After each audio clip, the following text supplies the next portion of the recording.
ห่วงงานบุญของซอยงานไรเพิ่นเราใหม่ที่พลาดประการใดก็ขอโทษขออภัยด้วยเป็นทางลงทางยาวก่อนมาขนาดทางอ่านหนังสือ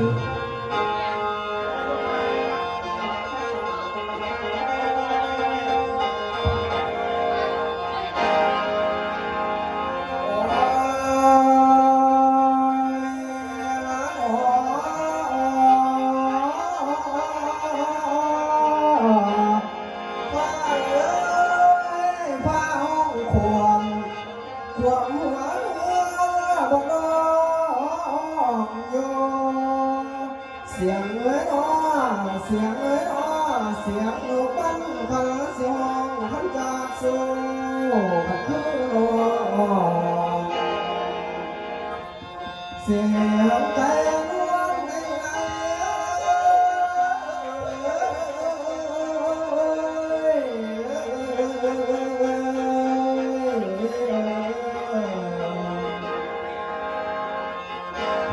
แล้วขับสบายทุกท่านทุกแขกอยู่ในงานหลานนี่เป็น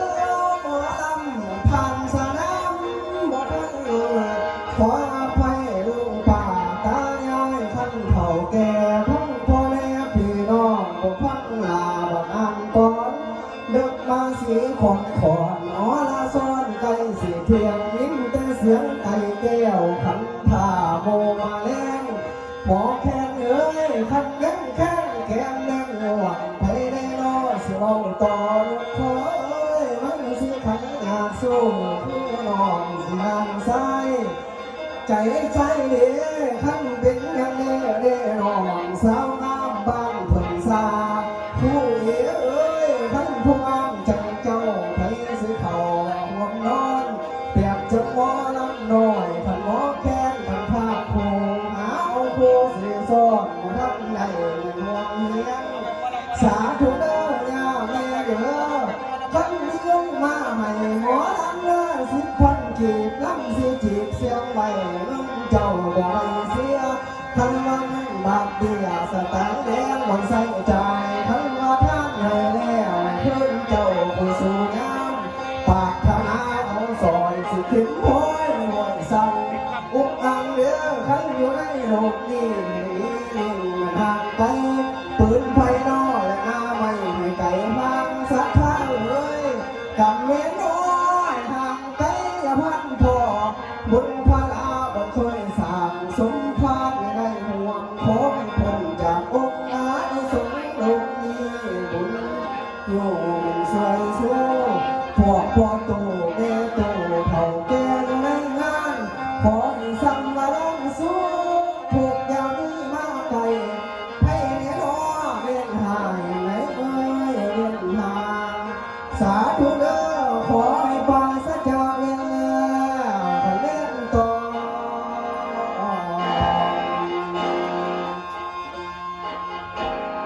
อย่า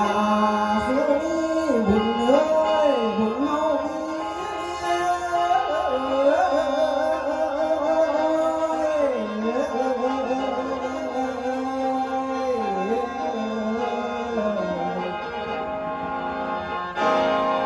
แล้วสาธุเด้อขอไว้พ้นให้ศรัทธาเขาเจ้าถูกทางผู้ที่มาในงานขนังโอ้ในซองสาธุเด้อคันว่าคืนมาแล้วลำดุอย่าปล่อยดาหมอลำยังนุ่มนอนความบ่อพอง่ายสาธุเด้อแม่เอ้ยไผผู้พันลำขาพันหิวนอนอย่าสิจมนอนตึงสวยอย่าสิป่วยหมอลำน้อยว่าบ่นี้ขอให้บุญนี้ให้พลาน้ำจังทรงนิสงให้ทรงข้ามาทั้งหมด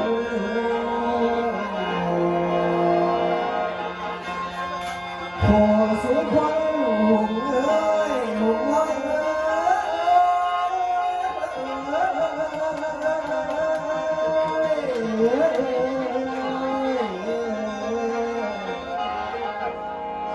้ยหมดบอลหมดแค่